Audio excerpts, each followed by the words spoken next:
Tell me the whole story of the changing of endorsements from your end.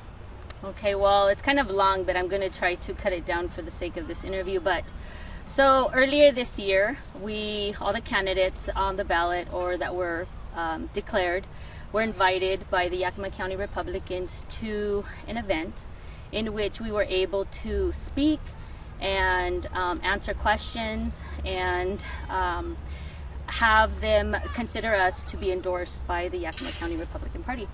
After that meeting, in which both LaDon and I and others were present, I walked away with the endorsement. And so they took a vote and I won the endorsement, and for that I was really thankful. Okay. And then fast forwarding to, I believe it was on the 10th of last week, what happened then? Well, I didn't actually find out about the meeting that they had on Tuesday the 10th. I found out later on that week on Wednesday night through a conversation with a friend. And I was told that the PCOs, the Yakima County Republican PCOs, had their regular meeting. And at that meeting, LaDon Lindy, that was there as a PCO with his friends that included Deborah Manjarez and Jeremy Defoe and other PCOs, brought up the endorsement. And in that process, one thing led to another, and there was conversations about me, conversations about my character, about my work ethic, so many other things. I wasn't at that meeting because I'm not a PCO. But yet, LaDon Lindy was allowed to have that conversation and plea to gain the endorsement, at which point someone made a motion to have my endorsement revoked. It passed, and then they immediately made a motion to have him endorsed, and he left that meeting as the newly endorsed Republican candidate. So do you know for sure that he was at that meeting? Absolutely, yes. Okay. And then so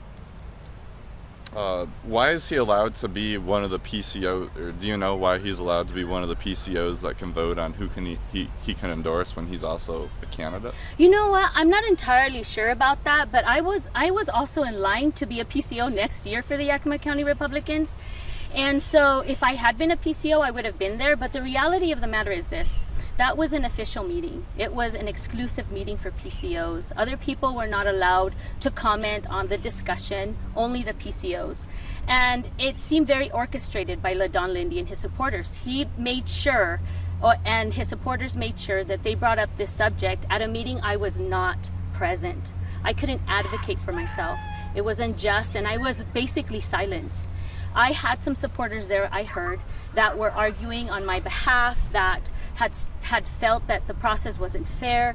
But yet, the reality is this: when organizations, boards, and their members take action, and that action is codified, the action that they take represents that organization. It represents their values, it represents what they support. And so on that day, LaDon Lindy shouldn't have been allowed to switch roles to a political candidate and then be able to attack his opponent without me being present to defend myself. And so at the end of the day, he was allowed to do that. His supporters got away with what they were planning, and he walked away with an endorsement that I had won in a fair and just process at the beginning of the year. And so because of that, now the repercussions are that I have suffered harm, both directly and indirectly, by the actions that were taken there and allowed to occur at an official meeting. So you did mention racism and discrimination in your official grievance. Yes. Both about how you made sure that when you originally got the endorsement, you made sure that none of it was based on the color of your skin. Correct. And then also you mentioned the impact this might have on several Latino and people of color. Correct. People. Do you think that your skin color had anything to do with this decision? Well, the reality is this: I am the only local Republican Latina candidate on the ballot. And what happened at that meeting was unprecedented. and illegal, quite frankly, in my opinion. And so the claims that I'm making about it being discriminatory and racist and biased, and that it caused slander, and that it was the whole process is something that is unjust and racist, really, was because I was not allowed a voice as a minority there. The majority of the PCOs, I dare to say 99% that were there, were white.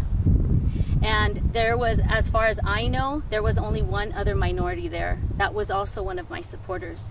But unfortunately, because of how things are done within organizations, that day when that vote was taken, my supporters and the minority community within that organization were the minority vote. And so because of it, I was stripped of my endorsement, that I had won in a just process. And so the fact that they did this, an unprecedented, unjust process on a Latina, local Republican candidate, and quite frankly, I'm a very public figure here. And so the fact that they did it to me, something they've never done to another candidate that is not a minority, that is not a Latino, that none of the Republican candidates have ever faced this except for me. And so yes, I think the fact that I am a woman, the fact that I am a Latina, the fact that I wasn't there to advocate for myself justifies my feelings of racism and discrimination and bias. So if do you think that if you were a PCO and you were at that meeting, there would have been a different outcome, or that this would have even come up in the first place? You know what? That's a great question. I am the chair of the council here in the city.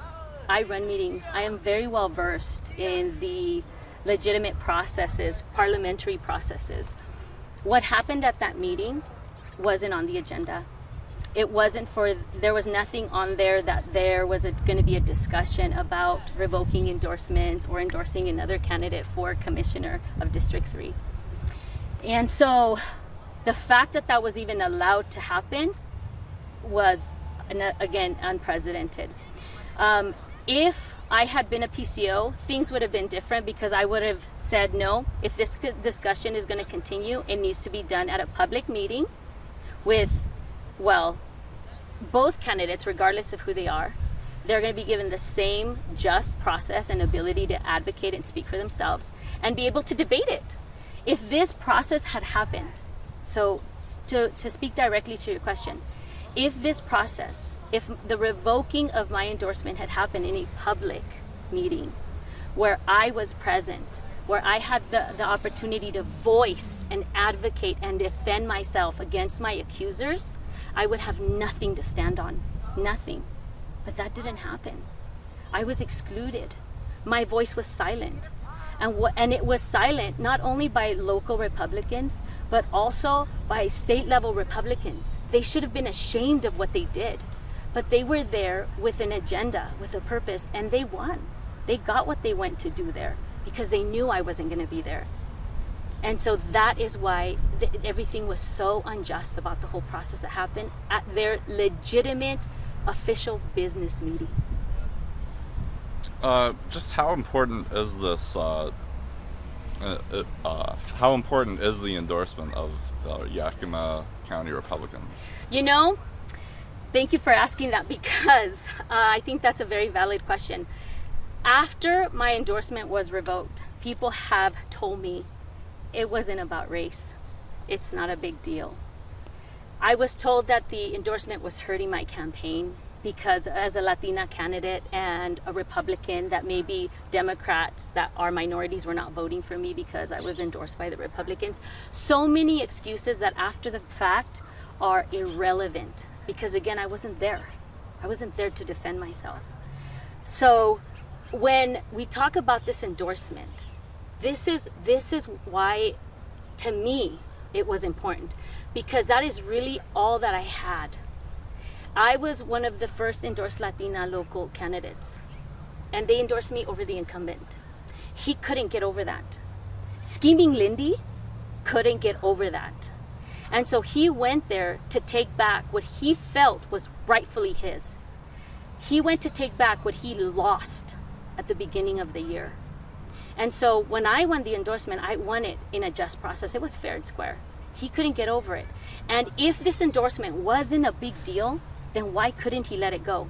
He had won the primary. I have been working to get caught up, to get more votes, to get my name out.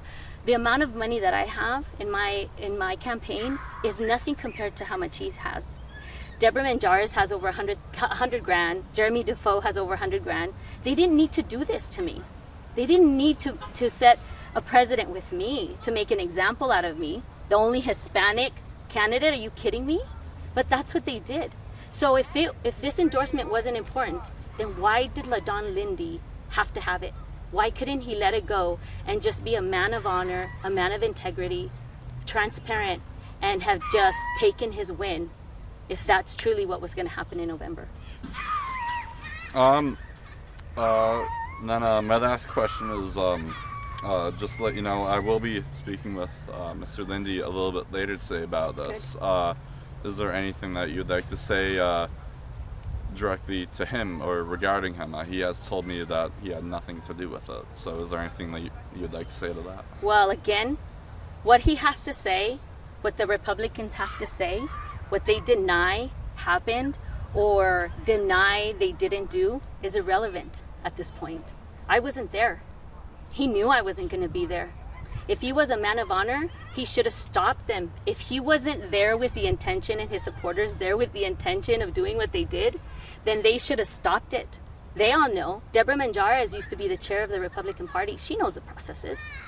They all do. Jeremy Defoe was a former House representative. He knows processes. And LaDon Lindy is the current commissioner. He knows processes. So the fact that they're denying all this, the fact that they're denying it was racist and discriminatory, is easy for them to say. One, because they're all white. And two, because they made sure that I wasn't going to have a voice there. So to me, what LaDon Lindy now says, what he claims didn't happen, when he claims that he didn't have anything to do with it, is irrelevant. Because the moment that they went further, the fact that they revoked my endorsement and he left the meeting endorsed, feeling a victor over an unjust process, he lost all credibility as a person of honor and word and respect. Men of honor do not do that. Men of honor ensure that whatever is happening is just and fair. And they did it to me, the only Hispanic, local Republican Latina on the ballot. Something, again, that had never been done before to any person, any candidate, let alone a minority. And that was their mistake. That was their problem. They thought I was going to stay silent. They thought I was going to be too embarrassed to bring it up, but they were wrong. They're wrong because I'm not sold out to them. And they literally betrayed me. And then I see that you have a sheet of paper right in front of you. Is there anything that's on it that I missed that you would like to speak to? You know, yes, thank you for that. What I would like to say is this. I am asking the Republicans in our party that are just, that are fair, that believe that injustice was done to their endorsed, legitimately endorsed candidate. I am asking you to speak up against this. I literally got physically sick and had to call in because of how I felt. People say that for me to get emotional shows a weakness. But what I want people to understand is that I'm a human being and that we cannot just disregard what happened to me as playing politics. It was playing politics up to the day before their meeting. After that, what happened was no longer just playing politics. And so I would like LaDon Lindy's endorsed supporters, those that have endorsed him, to look at what happened and ask themselves, is this the kind of man they want representing them? Are his values, morals, and actions representative of their candidate? I just want people to understand. I wouldn't be in this position if they hadn't done what they did in an unjust, discriminatory process. All right. Well, thank you very much. Thank you so much, and I appreciate your time.